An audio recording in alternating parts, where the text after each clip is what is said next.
The third season of Star Trek Strange New Worlds is actually at risk of being cancelled? What madness is this? But these are the honest conversations that have happened in the management halls of Paramount and CBS studios. And I've got a source that was involved in those conversations. Welcome to Sci-Trek, your sci-fi TV and movie channel.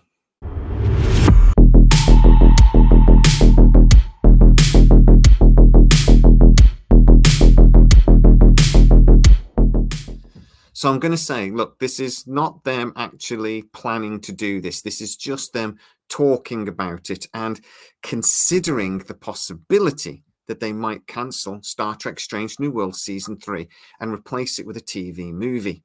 There are lots and lots of reasons why they're going to do this, which we're going to discuss in a minute.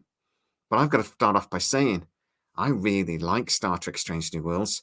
I really, really hope they don't follow through with this, because it's a show that I actually really like, even though there are certain episodes I'm not so keen on. I would actually be genuinely gutted if these conversations turned into more and the Strange New Worlds did get cancelled. Now, there's a lot to unpack here and a lot to get through. So first of all, I'm just going to tell you a little bit about the source that I've been speaking to. Now, this is a source that I've got information from in the past through a third party, but I've never actually been able to speak to them directly myself. This changed over the weekend, and I was able to have quite a long conversation with them. I have been able to confirm that they are who they say they are. Actually, it was incredibly easy to do that, and that they actually are in the position that they say they are to know this information. I cannot say more than that, but I will say that if I was able to give you the name, you would be able to check this for yourself, i.e. who they are, blah, blah, blah, very, very easily. I can't say more than that. So let's go back to Strange New World Season 3. Now, this was this close to actually begin filming before the strikes basically shut everything down. Akiva Goldsman actually at an MIT event even said, mistakenly, that filming had started. It hadn't, but never mind. It was that close, though. I mean, they were talking days until filming was supposed to start when it was actually decided to put it on pause thanks to the strikes. So if it was so close, the development work is done, all the sets are built, and actually, remembering Season 2 ended on a massive cliffhanger, why are they talking about potentially cancelling the show? Well, there are a couple of reasons.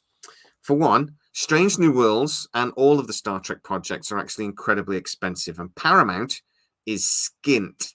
It has 15 billion quid's worth of debt, but I'm actually going to talk about that in the next video, because that leads into another big problem actually for Secret Hideout, the company that produces Star Trek at the moment. Initially, the numbers, the viewing figures basically, for Strange New Worlds weren't great. They improved towards the end of the season, but for the first 5 or 6 episodes, actually producers and executives at Paramount were very concerned. They actually thought at one point that the series was going to bomb. They were really, really worried that it wasn't even getting into the top 4 or 5 on the Paramount top 10 list, never mind getting onto the Nielsen list, which is the top 10 of overall streaming services. Now, it did pick up towards the end. But we're actually going to talk about one of the reasons why it picked up towards the end. And again, this has caused concerns apparently with some producers at Paramount and CBS Studios. But it did get into the Nielsen top 10. And actually, by the end of it, the numbers weren't bad. But what is the controversy that I am talking about that basically got them on the Nielsen list? Well, it was Subspace Rhapsody, the musical episode. Now, that did cause a lot of people to talk. Now, it was not all good. A lot of people hated the idea of the music. Just as many people, though, absolutely adored the idea. Now, I said, as soon as it came out on this channel, in fact, that this was not going to be for me. And I watched it, and I didn't like it. I actually feel a bit cheated by it, not because of the show, because actually it was all right, I suppose, but because Star Trek real estate is so valuable. And by that, I mean we only get 10 episodes of this show. Losing one of them to a very high concept, quite self-indulgent, really, Star Trek episode where everyone is singing all the time, I just felt we were robbed of a Star Trek episode. Now, if they'd have done the musical as a special 11th episode, or say, like a Christmas special, I'd have been brilliant, great. I wouldn't have felt cheated by it, but they didn't. They did it as the 9th episode in a season, the episode that really should have been the big episode building up towards the end of the season, but they didn't. Now, that caused a lot of interest in the show, and a lot of people that don't normally watch Star Trek did come to the show, but it caused a lot of controversy with Star Trek fans as well. And there are producers currently at CBS and Paramount that are very concerned that there's a very toxic environment building up around Star Trek. And that toxic environment has basically been there since the beginning with Secret Hideout. The first season of Discovery was very heavily influenced by basically Kurtzman's work on the J.J. Abrams Star Trek movies. That is why we got those Klingons the way we did. That's why we got some of the storylines that we did. A lot of Trekkies, my age Trekkies, really, really didn't like it. And there's still an awful lot of toxicity around the franchise. Some producers at CBS and Paramount, and this isn't everybody by any stretch of the imagination, but some producers, including the person I spoke to, feels that that toxicity is only actually harming the franchise, and that perhaps Strange New Worlds is not helping the situation. Mainly because, though, they're also worried that the longer Strange New Worlds goes on, the more it's going to harm the original series. And by that I mean it's starting to trample on the original series shows and the canon. Now, a lot of Trekkies know the Star Trek canon really well, and they know that Strange New Worlds is changing a lot of it. Some people are very, very angry about that. I'm disappointed. It's like I'm telling off my child, I'm disappointed with you. I'm not angry, disappointed. And I just think that actually they have a point here when talking about these conversations at Paramount and CBS, that actually the longer Strange New Worlds goes on, the more it's going to harm potentially the legacy of Star Trek, the original series. And it's really starting to, again, affect the franchise. A lot of people love that original series, and a lot of original Trekkies like myself think that's really the daddy, that these characters, Kirk, Spock, Leonard Nimoy, William Shatner, etc., kind of being disrespected in some ways by Strange New Worlds trampling on their turf. And even though I don't think that's really a big problem, because at the end of the day, Strange New Worlds is a different show and should be treated differently, it is maybe harming the overall Star Trek legacy the longer it goes on. So there's a cost point of view. There's a legacy point of view. Remember that word. It's coming back to that in a second. Point of view and the original series, etc. And just basically the confusion in this franchise in a whole. And there is also a conversation about whether a TV movie might make more impact. So I can tell you that that is the conversation that's been had, that maybe they cancel season 3 and throw in a TV movie instead. This would be something that would follow Section 31 with Michelle Yeoh. Now, I don't hate that idea. Hate it a bit. But at least we would get a conclusion to Strange New Worlds. And if Strange New Worlds is doomed and is going to get cancelled, that would at least mitigate some of the pain. There are two big reasons, though, why this conversation even started. One being Star Trek legacy. I told you I was going to come back to that word. Fans are desperate for Star Trek legacy. They really have gone mad over it. There is a massive campaign. It's launched 1,000 memes, and fans really, really want it. They want to see Captain 7 of 9. Jeri Ryan is an amazingly popular actress within the Star Trek fandom, and we really would give our back teeth for that show.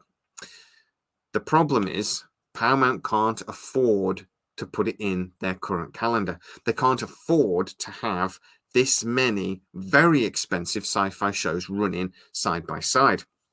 Now, I spoke to you a couple of months ago because I knew this conversation had happened then, that actually maybe Strange New Worlds would end after season 3, and that would then move into Legacy. Apparently, those conversations, because the financial situation has got worse, has actually been brought around again. But as I said, with Strange New Worlds maybe ending now instead. But apparently there is one very high up person at CBS who's been making the argument that Star Trek is confusing and that it really desperately needs to be simplified. He's basically made the point that there are 3 different timelines going on. 4, really, if you consider the animated stuff, which is slightly out of step with Picard. Not much, but slightly out of step with Picard. And it's bloody confusing. Now, Trekkies can follow it. We know where Strange New Worlds fits before the original series. We know where Picard sat, and then that would move into Legacy following the TNG, which I would consider like the prime timeline. That's the timeline we should be in. And then we know where Discovery was a prequel and then actually jumped hundreds of years into the future. So we can follow that. But sort of casual viewers, people that may be flipping in and out of Star Trek a little bit, have no bloody clue. And apparently there's been several questionnaires done about this very subject, asking people, do you understand where all these different shows fit within the bigger universe? And people don't. So this executive, who again I can't name, but is very high up CBS, has made the argument that it needs to be simplified, that we need to have 1, maybe 2 timelines going on. Now that, if he wins that argument, basically means Star Trek Academy, that is set just after Discovery, we believe, way into the future beyond the Picard season, the prime timeline, would potentially be at risk. Or Strange New Worlds, which is obviously set before Picard, if we're assuming that Legacy will become the actual focus for Star Trek in the next couple of years, and we return to the prime timeline. If he's actually successful and we only get 1 timeline, which I actually think would be just glorious, I would so love it. They can't both be in existence because we'd have 3 timelines still. So what is the solution? I think Paramount, because they haven't got the money, might just make the decision to focus on 1 timeline. And that would mean that they would focus on a new series of Legacy. Strange New Worlds would come to an end and they would do the follow-up movie. And actually Star Trek Academy, which again has kind of divided fans, won't ever actually make our screens. Now, I'm not saying this is definite because it isn't. What I'm talking about here is a conversation within the boardroom that has happened in the last month or so. A serious conversation, though, that has been going around for quite a while. There are producers at Paramount and CBS that don't like the way Star Trek has become muddled in the last few years and actually would like to see a simplification. And there are people there that are very concerned about the budgets of these shows that would quite like to see the same thing. So these strikes may have come at the worst possible time for Star Trek, in a way. It might give executives time to think about the plan moving forwards, and it might give them just enough time to actually reconsider some of them and maybe consider a reset. Now, that could be a good thing. It could be a bad thing, depending on which side of this argument you fall. And at the end of the day, it would then depend how good a show Legacy was, if that's the direction they decide to go. But what is my personal opinion? I do actually agree that Star Trek is muddled. I think it's confusing at times, and I think there's an awful lot going on. I think it's become a bit of a mess. I actually do think a simplification would be great. And I do think maybe 2 timelines only would be a good idea. So which show goes? For me, it would be Academy. But I'm not in charge. But what Trekkies think does matter. So why don't you get into the comments and tell me what you think? Do you think that actually there is a bit of a confusion in Star Trek at the moment and a simplification would be a good idea? Or do you think actually, no, there's a plan in place now, let's stick to it, people? Get into the comments and tell me exactly what you think. If you are new to the channel, please like, subscribe, hit that bell notification. It really helps us out. You'll never miss any of our new videos. Also, you can go to patreon.com/SciTrek, where most of our new videos appear first. And for a small contribution each month that really supports the channel, you even get a free gift after 3 months. Can't say fairer than that. You get to see those videos without the adverts too. Also, you can go to scitrek.co.uk, which is our dedicated website where we write up stories about all of the videos that we do. As always, please stay safe, and I'll see you next time.